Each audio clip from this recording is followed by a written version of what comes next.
সাল্লাল্লাহু আলাইহি ওয়াসাল্লাম মক্কা থেকে রাত্রি ভ্রমণ করে মেরাজে চলে গেলেন বাইতুল মাকদিসে। বাইতুল মাকদিস ফিলিস্তিন চলে গেছে। যেই ফিলিস্তিনে, ওই ফিলিস্তিনে নবীজি চলে গেছেন কয়েক মুহূর্তের ভিতরে। এবার পরের দিন সকালে রাসূল ঈসা মক্কার কাফেরদেরকে বলতেছে, আমি গত রাত্রে ফিলিস্তিন গেছি, বাইতুল মাকদিস গেছি। সব কাফেররা বলতে লাগলো, ফাসবাহ ইয়াতাহাদ্দাসুন নাসু বিযালিক। সব কাফেররা নবীজির বিরুদ্ধে সমালোচনা শুরু করে দিল। এটা গাজাখুরি কথা। নাউজুবিল্লাহ বলেন। কিন্তু আমাদের যেখানে যাইতে লাগে 1 সপ্তাহ, 2 সপ্তাহ, 3 সপ্তাহ, মুহাম্মদ সাল্লাল্লাহু আলাইহি সাল্লাম নাকি এক রাতের এক মুহূর্তে নাকি সে ওখানে চলে গেছে, আবার চলে আসছে। না, এইটা বিশ্বাস করা যায় না। আম্মাজান বলেন, ফারতাদ্দা নাসুম মিম্মান কানু আমানু বিহি। যে মানুষগুলো নবীজির প্রতি ঈমান এনে ফেলবে ভাব উপক্রম, ওই মানুষগুলো পর্যন্ত রাসূলকে বিশ্বাস করতে পারে নাই। ওই মানুষগুলো নবীজির কাছ থেকে দূরে সরে গেল। এবার সব কাফেররা এক জায়গায় বসে পরামর্শ করতে লাগলো। কি পরামর্শ? ওয়াসাউ বিযালিকা ইলা আবী বকর সিদ্দিক। সব কাফেররা আবু বকর সিদ্দিকের দরবারে গেল, গিয়ে বলতে লাগলো, ফাহাল্লাকা ইলা সাহিবিক। হে আবু বকর, কি তোমার দোস্ত মুহাম্মদ সাল্লাল্লাহু আলাইহি ওয়াসাল্লাম সে দাবি করলো সে নাকি গত রাতে বাইতুল মাকদিস গেছে। তুমি কি এটা বিশ্বাস করো? তুমি এটা কি করো? তুমি কি বিশ্বাস করতে পারো একটা মানুষ এক রাত্রিতে বাইতুল মাকদিস গিয়ে চলে আসছে? সিদ্দিক আকবর বলে, কথাটা কে বলছে? ও মুহাম্মদ। এবার সিদ্দিক আকবর বলে, যদি এটা মুহাম্মদুর রাসূলুল্লাহ সাল্লাল্লাহু আলাইহি ওয়াসাল্লাম বলে থাকে তাহলে আমি বিশ্বাস করলাম, আমি সত্যায়ন করলাম, নবীজি সত্য বলেছে। সুবহানাল্লাহ। শুধু এই কথা বলে নাই, সিদ্দিক আকবর কি বলে জানেন? সিদ্দিক আকবর বলে, শোনো, নবীজি শুধু এতটুকু বলে নাই, আল্লাহর রাসূল যদি বলতেন আমি আরশে আজিম গিয়েছি, এক রাত্রিতে আবার চলে আসছি, ওইটাও আমি বিশ্বাস করতাম। নবীজির কথা সাহাবারা বিশ্বাস করছে না করছে না বলেন? কাফিররা পর্যন্ত রাসূলের সততার সাক্ষী দিছে। আল্লামা কাদি আয়াত রাহিমাহুল্লাহর বিখ্যাত কিতাব আশ-শিফা বিতারিফ হুকুকিল মুস্তাফা, হুজুর সাল্লাল্লাহু আলাইহি ওয়াসাল্লামের জীবনী সংক্রান্ত কিতাব, ওই কিতাবের মধ্যে নিয়ে আসছে বদরের যুদ্ধে আখনাস আর আবু জাহেল, সবচেয়ে বিখ্যাত শয়তান আবু জাহেলের সাথে আখনাসের সাক্ষাৎ। তো সাক্ষাতের সময় বলতেছে আবু জাহেল, লাইসা গায়রি ওয়া গায়রুক ইসমাউ কালামানা। এখন তুমি আর আমি আর কেউ নাই, একটা কথা বলো তো, তুখবিরনি আন মুহাম্মদ, তুমি মুহাম্মদ সাল্লাল্লাহু আলাইহি ওয়াসাল্লাম সম্পর্কে আমারে একটু বলো তো, তিনি কি সত্য নবী না মিথ্যা? আবু জাহেলকে প্রশ্ন করছে। আবু জাহেল কি জানেন? ফাওয়াল্লাহ, কেউ নাই তো, আল্লাহর কসম, ইন্না মুহাম্মদ লাসাদিক, মুহাম্মদ সাল্লাল্লাহু আলাইহি ওয়াসাল্লাম সত্য নবী। বলেন, কাফেররা আমার নবীজির সততার সাক্ষী দিয়ে নাই, দিছে কি দিছে না? বলেন। এবার আমার আপনার সত্যবাদী হওয়ার দরকার আছে না নাই? আমি নামাজি, আমার সত্যবাদী হতে হবে।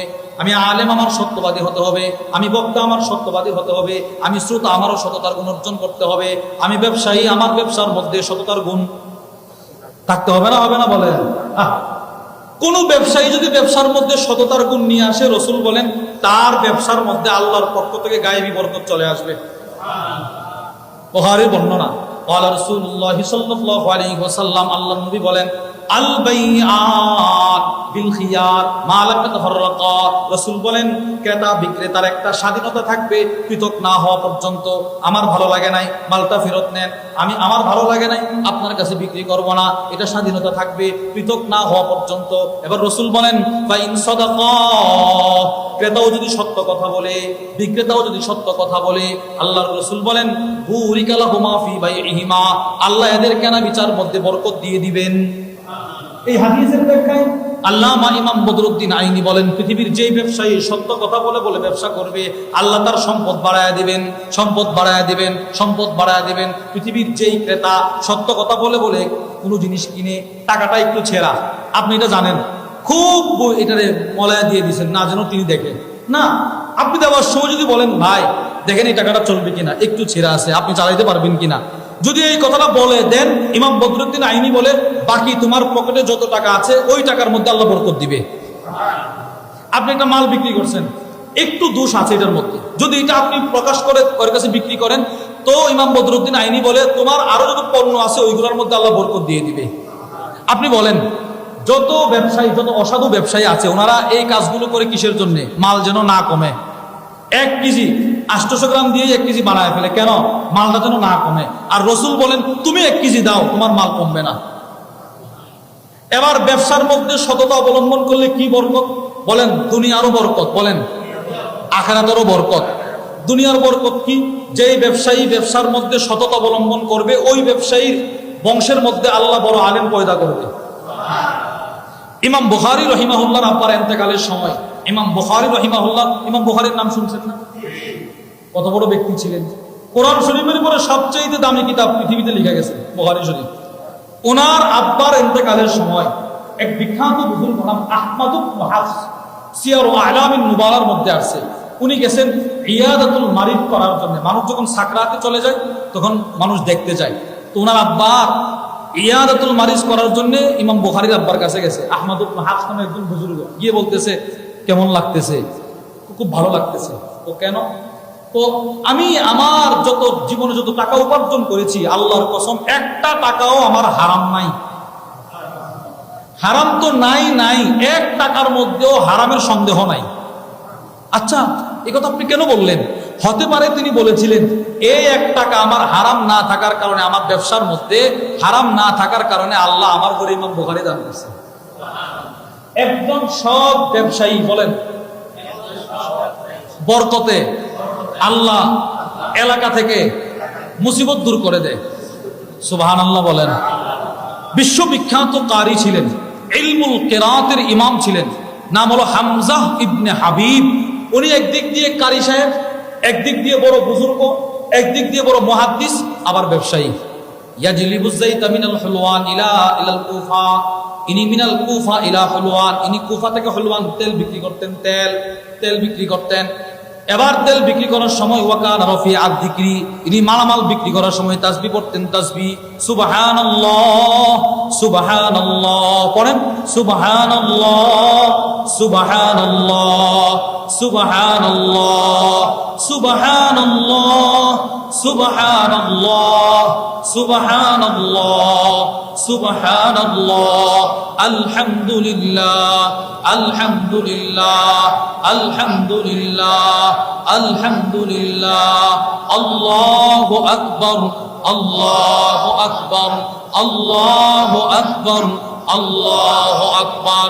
এবার কেউ যদি ব্যবসার ফাঁকে ফাঁকে টাকা নিতেছেন, টাকা নেওয়া শেষ, এবার মাল রেডি করতেছেন, আপনার কোনো কাজ নাই, কাস্টমাররা দেখতেছে আপনি তাসবিহ পড়েন, আপনার দোকানের কর্মচারী মাল রেডি করতেছে, আপনি তাসবিহ পড়েন, আপনি ফাঁকে ফাঁকে তাসবিহ পড়েন।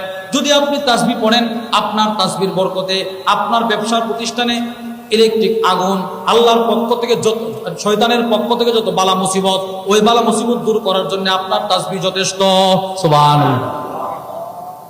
কোন ব্যবসায়ী যদি ব্যবসার ফাঁকে ফাঁকে তাসবিহ করে, তাসবিহ জিকির করে, জিকির, রাসূল বলেন হাসরের ময়দানে ওই ব্যবসায়ী আমার সাথী হবে। আমি রাসূল ছিলাম ব্যবসায়ী, তুমিও ব্যবসায়ী, আমি রাসূল তাসবিহ পড়তাম, তুমিও তাসবিহ পড়তা, আসো আজকে জান্নাতে তুমি আমার সাথে থাকবা। এটা আমার কথা না, নবীজির কথা, বুখারী শরীফের বর্ণনা। وعن رفاعة رضي الله تعالى عنه أنه خرج مع النبي صلى الله عليه وسلم, আল্লাহর নবীর সাহাবী রিফাআ বলেন নবীজির সাথে বের হইলাম। অতঃপর নবীজি দেখলেন ফারাআন নাস ইয়াতাবায়াউন, মদিনার ব্যবসায়ীরা ব্যবসা করতেছে, ব্যবসা, নামাজ চলতেছে, নামাজ শুরু হয়ে যাচ্ছে, ব্যবসায়ীরা ব্যবসা করতেছে। আল্লাহর রাসূল বলেন ইয়া মাশারাত তুজ্জার, হে ব্যবসায়ীরা, ইন্নাত তুজ্জার, নিশ্চয়ই ব্যবসায়ীরা। নবীজি বলতে লাগলেন হে ব্যবসায়ীরা, নিশ্চয়ই ব্যবসায়ীরা, ইউবাসুনা ইয়াউমাল কিয়ামাতি ফুজ্জারা, সব ব্যবসায়ীরা হাসরের ময়দানে অপরাধী হয়ে উঠবে, অপরাধী। সব ব্যবসায়ীরা হাসরের ময়দানে জাহান্নামী হয়ে উঠবে, তবে 3 গুণ যার ভিতরে থাকবে সে আমার বন্ধু হবে। সুবহানাল্লাহ। বলেন কয় গুণ? বলেন তাকওয়া, বলেন তাসবিহ, সততা, তাসবিহ, সততা। বলেন কয় গুণ? 1 নাম্বার, 2 নাম্বার, 3 নাম্বার। এবার রাসূল বলেন সব ব্যবসায়ীরা হাসরের ময়দানে অপরাধী হয়ে উঠবে, তবে ইল্লা মানিত্তাকাল্লাহ, যে ব্যবসায়ী তার ব্যবসার যাকাত দিল, যে ব্যবসায়ীকে তার ব্যবসা আল্লাহর জিকির থেকে গাফিল করতে পারে নাই, যে ব্যবসায়ীকে তার ব্যবসা নামাজ থেকে দূরে রাখতে পারে নাই, যে ব্যবসায়ীকে তার ব্যবসা হারাম থেকে দূরে রেখেছে, ওই ব্যবসায়ী হাসরের ময়দানে আমার সাথী হবে। সুবহানাল্লাহ। এবার রাসূলের সাথে যে ব্যবসায়ী হবে তার কত বড় সৌভাগ্য, তার জান্নাতটা কেমন হবে? সুবহানাল্লাহ বলেন, তার জান্নাতটা কেমন হবে? তার জান্নাত কত সুন্দর হবে। রাসূল বলেন ইল্লা মানিত্তাকাল্লাহ, যে ব্যবসায়ী আল্লাহকে ভয় করবে সে আমার সাথী হবে। 2 নাম্বার ওয়া বাররা, যে ব্যবসায়ী ব্যবসার ফাঁকে ফাঁকে কোরআন তেলাওয়াত করবে, যে ব্যবসায়ী ব্যবসার ফাঁকে ফাঁকে তাসবিহ করবে, যে ব্যবসায়ী ব্যবসার ফাঁকে ফাঁকে আল্লাহর প্রশংসা করবে। সুবহানাল্লাহ সুবহানাল্লাহ সুবহানাল্লাহ সুবহানাল্লাহ। কাস্টমার আসছে, কথাও বলতেছে, তাসবিহও পড়তেছে। কাস্টমার বিদায় করলো, এখন কাস্টমার নাই, তাসবিহ পড়তেছে। আবার কাস্টমার আসলো, কাস্টমারের সাথে কথা বললো, আবার বেচাকেনা হয়ে গেল, আবার তাসবিহ পড়লো। রাসূল বলেন তুমি আমার সাথে হাসরের ময়দানে। কার সাথী বলেন?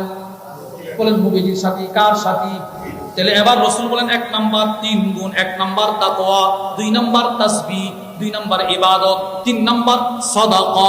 যে ব্যবসায়ী তার ব্যবসার জিন্দেগিতে কখনো মিথ্যা কথা বলে নাই, যে ব্যবসায়ী তার ব্যবসার জিন্দেগিতে কখনো কি বলে নাই? বলেন, মিথ্যা কথা বলে নাই। উনি জানেন এটা একটু দোষ আছে, আমি বলে দিলাম, এতে করে আমি হাসরের ময়দানে কি হব?